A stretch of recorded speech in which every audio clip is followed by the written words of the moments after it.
Second Holmes by Grant Eustace, starring Peter Egan as Stamford Holmes and Jeremy Nicholas as Dr. Watson. Episode 5, The Case of the Neglected Farm.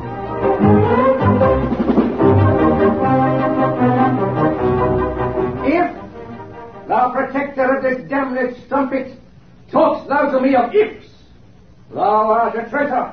Off with his head. Now, by St. Paul, I swear I will not dine until I see the same.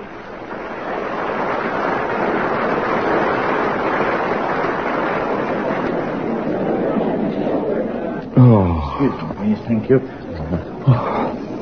Oh, here we are, Holmes. Sorry about the delay. There's a bit of a scrum at the bar. Cheers. Watson, what about the lemon? Oh, sorry, they run out of that. And the ice? All melted, I'm afraid. Gone the way of the theatre's air conditioning, I imagine. And you're not trying to tell me your Saturday night out is being spoiled? No. Oh, good. But the evening isn't over yet. I thought you wanted to come to the theatre. I did, but my good nature overcame my good sense and allowed you to choose the play. You can't mean you haven't enjoyed it. That was a marvellous first half. The acting was adequate. Well, surely you're not criticising the play. Richard III is one of Shakespeare's greatest histories. We might take issue on the word history. Well, a bit of poetic licence here and there, perhaps. Yes, even more than you take with tales of my exploits. Just like your grandfather and his writing. Holmes, you do exaggerate. Why the Sunday papers are prepared to publish your stuff, I can't imagine. What? If they didn't publish it, I wouldn't have every rag, tag, and bobtail believing they only have to recount some preposterous set of circumstances for me to jump at the chance to help them. You provide a necessary service to society. You make me sound like the Department of Health and Social Security, Watson. Now, Holmes, really? A consulting detective is hardly in the same league as a marriage guidance counsellor. Might just as well be. Great crimes are a thing of the past. Ah, so you should at least be enjoying Richard III. Great crimes, Watson, not petty intrigue. A petty intrigue for the throne of England? Pure opportunism. It was hardly well planned, since it crumbled away beneath him in 2 years. What about the murders, Holmes? I spoke of great crime. Antagonizing everyone around you until you have no allies is hardly a mark of criminal greatness. But the play, Holmes, that at least is great.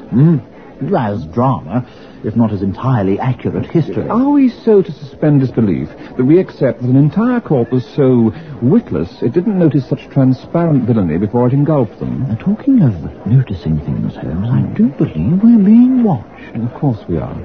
Oh, you noticed as well, did you? That swarthy man with the pencil moustache. Now there's a transparent villain if ever I saw one. Watson, that is the Venezuelan ambassador. The Venezuelan? Good Lord, is it? Oh, he looks as if he's watching us. That's because he has a glass eye. Oh, well, I'm damned. Yes, but you said we were being watched. I fear there is worse to come. It is Mr. Holmes, isn't it? Yes, and I'm Dr. Watson. Yes, of course you are. My name's Sarah Callington. Miss Callington, if you just give me your program, I'll happily sign it as long as you go away with it. I don't want your autograph.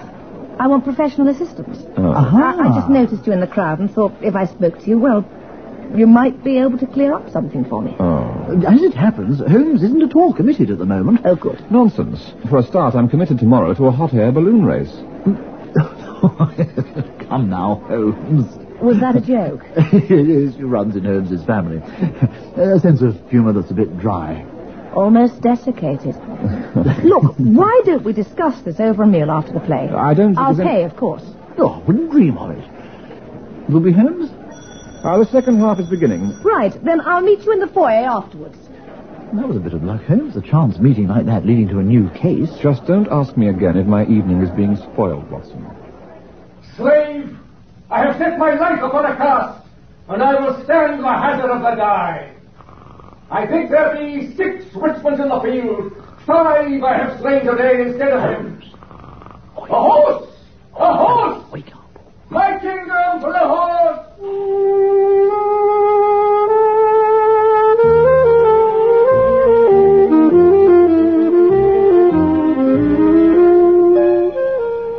I've ordered a bottle of 66 Romani Conti. Well, that should do something to salvage my day. Since you approached Holmes on impulse when you saw him, is this something that's just cropped up? No, not really. It's been building up for some time. Watson, perhaps we could just ask Miss Callington to tell us what's on her mind. I thought you liked to deduce all that. You've been reading too many of Watson's stories. Now, certainly, let's see. Well, you're a single lady with good taste in wine. That's obvious. Quite.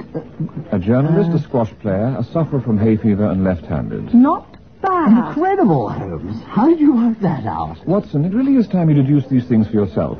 Now, Miss Carrington, could you get to the point, if indeed it's worth getting to? It's about my sister's marriage. Health and social security again. I beg your pardon? Pay no attention. Now, what exactly is the problem? Right, my sister Kate is married to a farmer who lives in Dorset.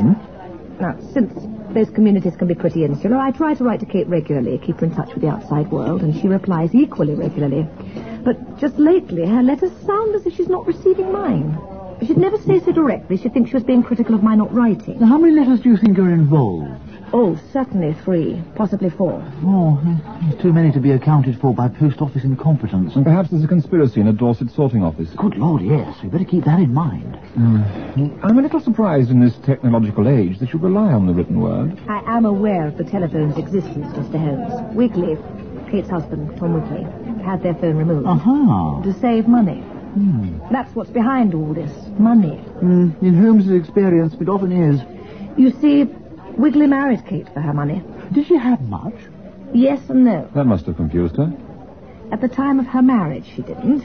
But my father was a shipbroker, and very successful. It was clear there should be money and time. What did your sister marry for? She said it was for love. An emotion which is a lot to answer for. You can be shockingly cynical at times, Holmes. Love also makes the world go round, you know? Among your strong points, I have never numbered astronomy, Watson. I think you can also blame reading too much Thomas Hardy. She actually liked the idea of going to live on a Dorset farm. Extraordinary. Your sister never realised her love wasn't returned? No. I shouldn't speak ill of the dead, I suppose, but I think my father could have come on a bit stronger with Kate to put her off marrying Wigley. But Mother had died a few years earlier, and he saw his role as being indulgent to us rather than strict. You survived the experience, though. Some of us have the will to discipline ourselves, Mr. Holmes. Now, you said there should have been money. Since your father has now died, well, that implies that expectations were disappointed. Very good, Watson. After the wedding, my father came to his senses a bit when he saw that Wigley wasn't exactly behaving as an ideal husband.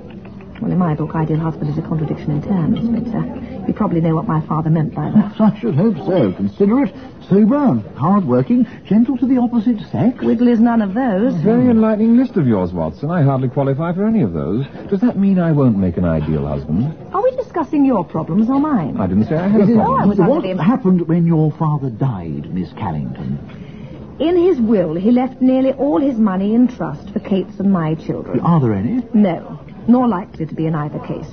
I've got better things to do with my life, and none have come out of her marriage. What happens to the money in the event that you don't have a change of heart, of course? It goes to cancer research.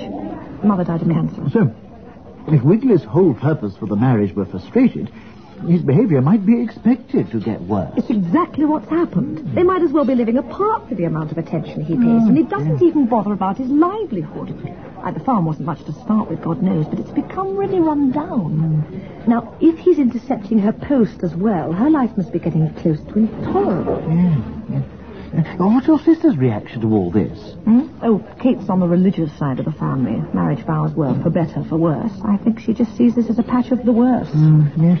I think Mrs. Wigley deserves our help, don't you, Holmes? You could leave first thing in the morning. Well, you could, Watson. I really don't see how I can disappoint the others in the balloon race. It's been arranged for months. I'd be happy if you'd go down, Doctor. You seem to have some sort of sympathy with what's happening to my sister.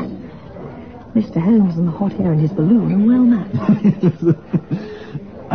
Right, I shall be on the road to Dorset by 7. One small question, if I'm allowed. Why is it you're not going to Dorset yourself? Journalism is still dominated by men. I can't afford to do just what they expect and take time off when it suits me. It could damage my career. Anyway, what's the point of earning money if you can't make it do some work for you? Oh, then you'll be getting your petrol paid for, Watson.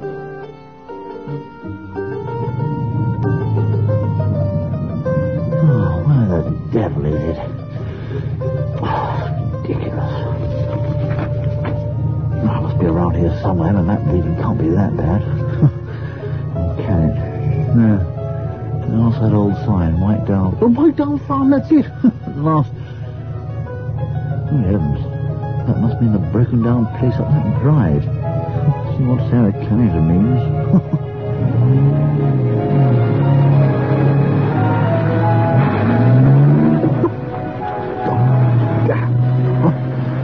I'll fill these potholes. Driving on the moon.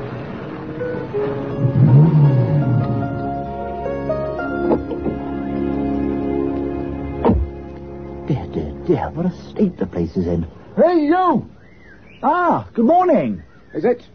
Oh, I think so. Sun shining, birds singing, and so on. Birds. Wood pigeons, they are destructive little pests. Ah. Shoot them as soon as look at them. Talking of shooting, could you stop pointing that shotgun at me? It's a very bad habit, you know, even if it's not loaded. It's loaded. Oh. And on my land, I'll do what I damn well please. My land, mark you. So why are you trespassing on it? I came to see if the lady of the house was in. No, and I wasn't, I suppose. You're What? some sort of sex maniac. What a preposterous idea. What's that photo? Give that back. What are you doing with a photo of my wife? I got it from her sister. Oh, this is busybody Sarah's work, is it? Well, my wife's not here. And if she was, she wouldn't be seeing you. Got it? Now push off. I thought you couldn't possibly be as black as you were painted. I now see Sarah Carrington wasn't exaggerating at all. What are you playing at? The other barrel's loaded, too. And I won't fire that one in the air. Do I make myself clear? Abundantly.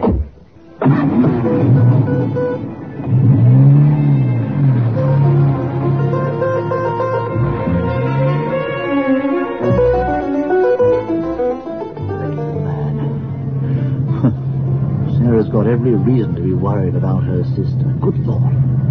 He said she wasn't there. Suppose he's done away with her. What a terrible thought.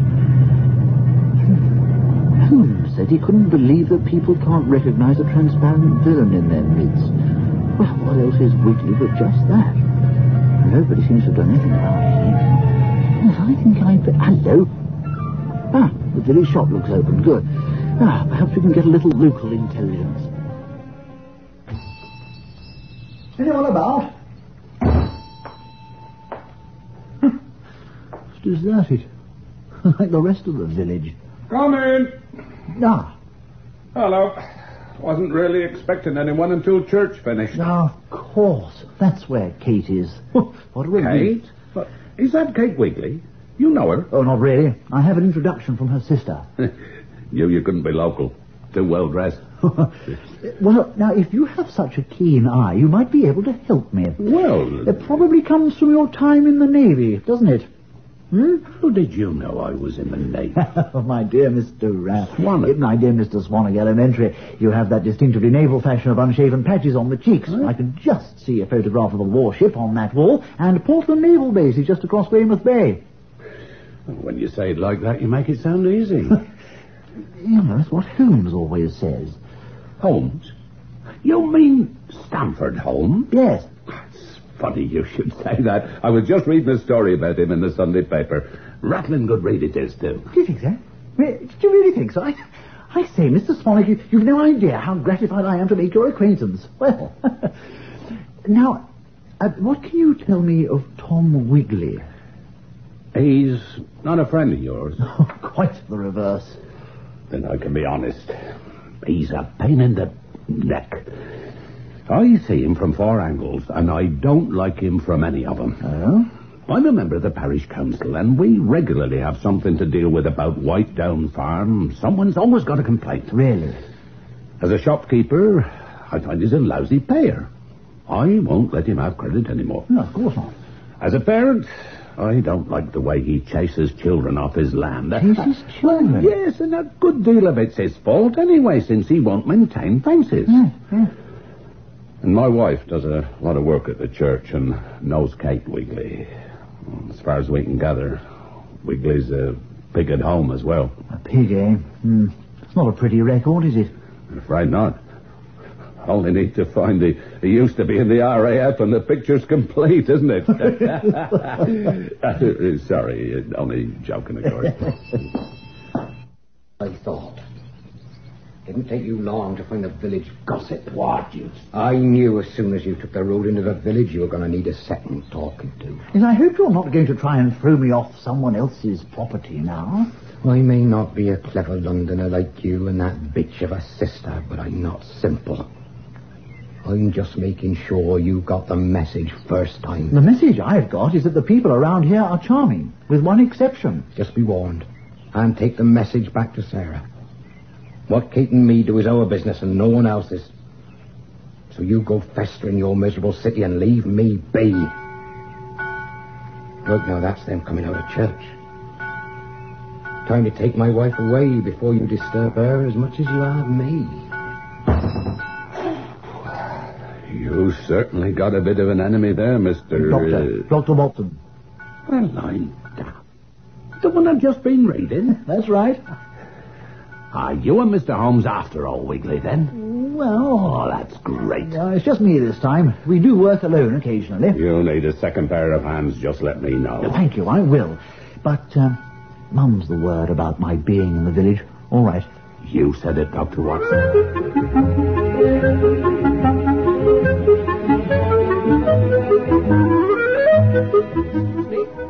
Excuse me? Yes? Is your name by any chance Dr. Watson? Yes, it is, Vicar. But just, how do you know my name? Swanwick hasn't been out here. Mr. Swanwick? No, I was given... Of course, the most infallible disguise. No one suspects a parson. I beg your pardon. Oh, come off it, Holmes. Admit I've got the better of you for once. I see through your disguise. I don't understand. And complete with false moustache, too. Come on, Holmes. Let's get rid of that for a start.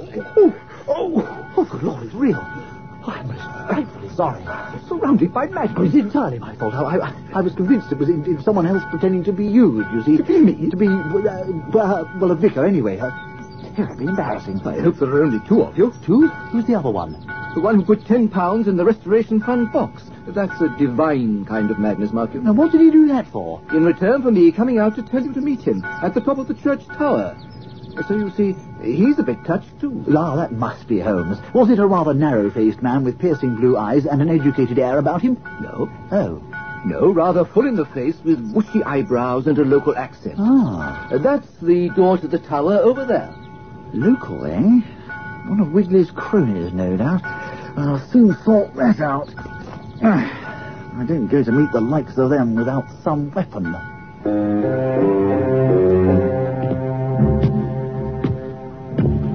You! Up there! Yes, sir? Stand away from the stair. I'm coming up. Right-o, sir. I'm over by the parapet. Good. I warn you that I am armed.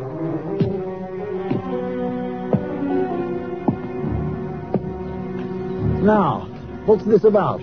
Out with it. Please don't poke me with that stick, Watson. What? It might spoil my makeup. Holmes, it is really you this time. It is. I fear that after your assault on the vicar, I may have to slip some more money in the church box. Would you be good enough to explain? Why did you say that you were going balloon racing when in fact you come here? Among your many talents, Watson, dissimulation finds no place. If I had arranged with you to lure Wiggly out of his house, it would never have worked. As it was, knowing of no subterfuge, you succeeded brilliantly. You've been inside the farm, then? Of course. Immediately Wiggly drove after you. And now I know we have more here than just an incompatible married couple. I didn't think this case interested you at all. There is a flaw in the logic.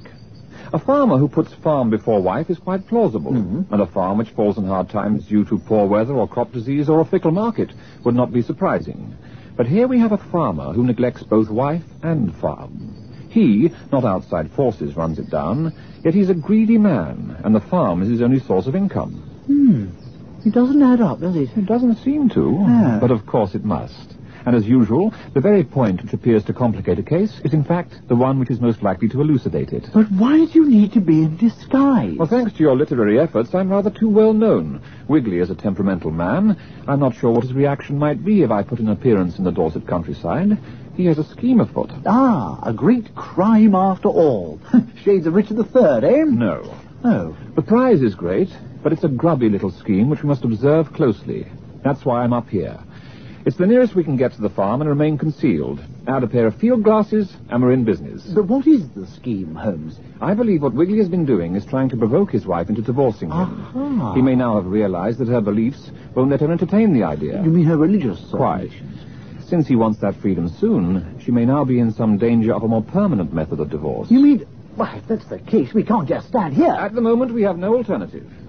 We would be repelled by that shotgun if we tried the direct approach. Yes. But I took the precaution of leaving a small transmitting microphone in their living room. Good Lord. The receiver is here. So if you'll be good enough to put on these earphones and take the field glasses, you can carry on with the watch.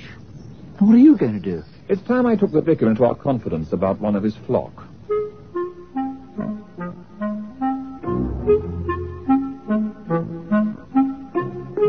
We're in luck, Watson. What do you say? The earphones. Hmm? Take off the earphones. Hmm? Oh, yes. Extraordinary things going on at the farm. What do you mean? I wouldn't have believed that two people could live in the same building and exchange so few words. But you are still hearing Kate Wiggly's voice. Oh, yes. Good. The vicar tells me she always attends evensong.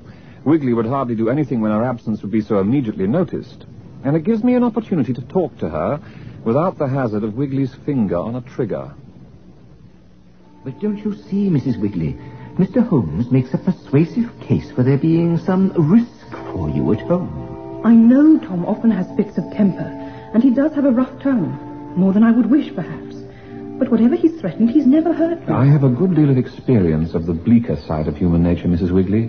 People will do the most surprising things if the stakes are high enough, as I believe they are in this instance. But can't you tell me what that means? Your husband has been at great pains to hide certain facts from you. I'm sure it would only provoke his anger further if you attempted to discuss them with him. I wouldn't do that. Once you knew, you wouldn't be able to stop yourself. Yes, but... I would rather not have the responsibility of telling you before you're prepared to leave the house.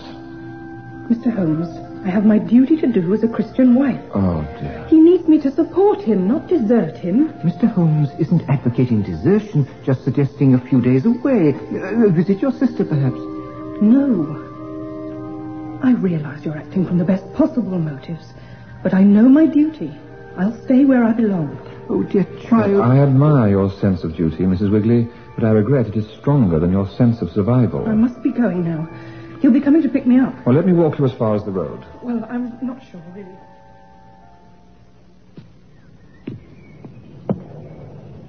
My turn to take over, Watson. Holmes, you're bleeding. How did you cut your lip? I met Wiggly. Oh, I see. He'd come to fetch his wife from church, in case she met you, presumably, yeah. and he found her in the street shaking my hand. He was not amused. No. He's even less so now. As he drove off, he looked daggers at me, out of the only eye he could still see with. But did he realize who you were? No, I put on my best Dorset, said I was a new arrival and just met Kate in church. Good. He said he suspected my motives and would put me in my place. Really? It turned out rather the other way round. I can only hope that Kate heard enough of my alibi to keep the truth from him. I saw Wiggly drive from the farm, of course, but just after that, I thought I also saw some movement in the woods, over there. Let's have the glasses. There Ah. must be couples in Dorset who are on better terms than the Wigglies, eh, Holmes? The woods are traditional places for courting. Now, let us plan our night's vigil. I suggest you take a break down in the pub now and bring some food back for me. Then we'll split the rest of the night in 3-hour turns. How does that sound? I think it'll sound better when I've had a pint of beer. Don't drink too much, Watson. There are obvious drawbacks to that up here. Yeah, oh, good Lord, so there are. Better just be a half then. Pity.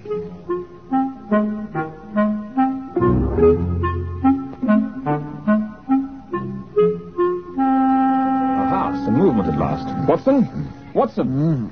What? Come on, Watson, we're off.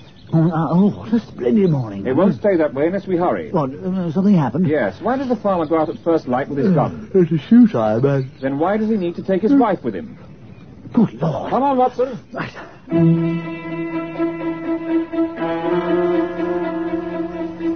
This is where they went into the woods. Oh, don't say we're too late. I think not. That was a man's voice. Look, there's Kate Wiggly. Shall I go after her, Holmes? I doubt she'll go further than the farm. Let's see first what frightened her like that. Oh, heavens above. Oh, that frightens me. Let's concentrate on the deductions, Watson. Dear me. Yes. Right. Wiggly stepped into the animal trap, and the pain made him drop the shotgun. When it hit the ground, it went off accidentally and, well... And spread a good deal of Wiggly around the clearing. Yes. Of course, if we didn't know Kate's nature, she could have shot him when she found him trapped. Very good, Watson. But then so could anyone else who was here. What? But no one else was here. Were they? You can come out now, Miss Callington. Good Lord.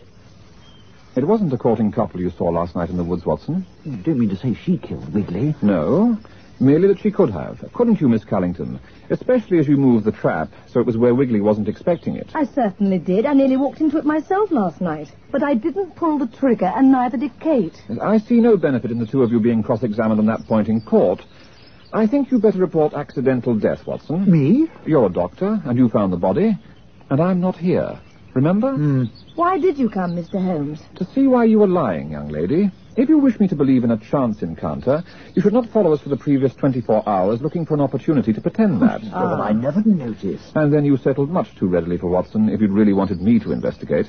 I didn't know what I might have to do down here, you see. I thought it would be a useful cover to have someone well-known working for me, and then no one would suspect that I was here as well.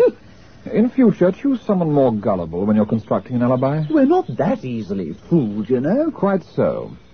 Now, I suggest, Miss Callington, you take this good physician and give your sister some comfort.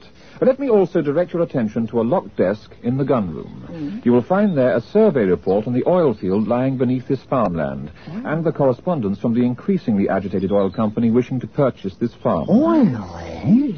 So Wiggly wanted to prevent a sale until he was divorced, so that he wouldn't have to share the purchase money. Her money is an understatement, Watson. King's ransom would be more appropriate. That much, eh? That much. You see, having failed to get a penny of her money, Wiggly wanted to make sure she got none of his. My God. And the oil company was pressing him for a decision by the end of the month. Now off you go and look after poor Kate. Well, actually, rich Kate now. And where are you going? To Bournemouth. Oh, a new case, eh? No, if I get there before 9, I can pick up the second leg of the balloon race. Oh, dear.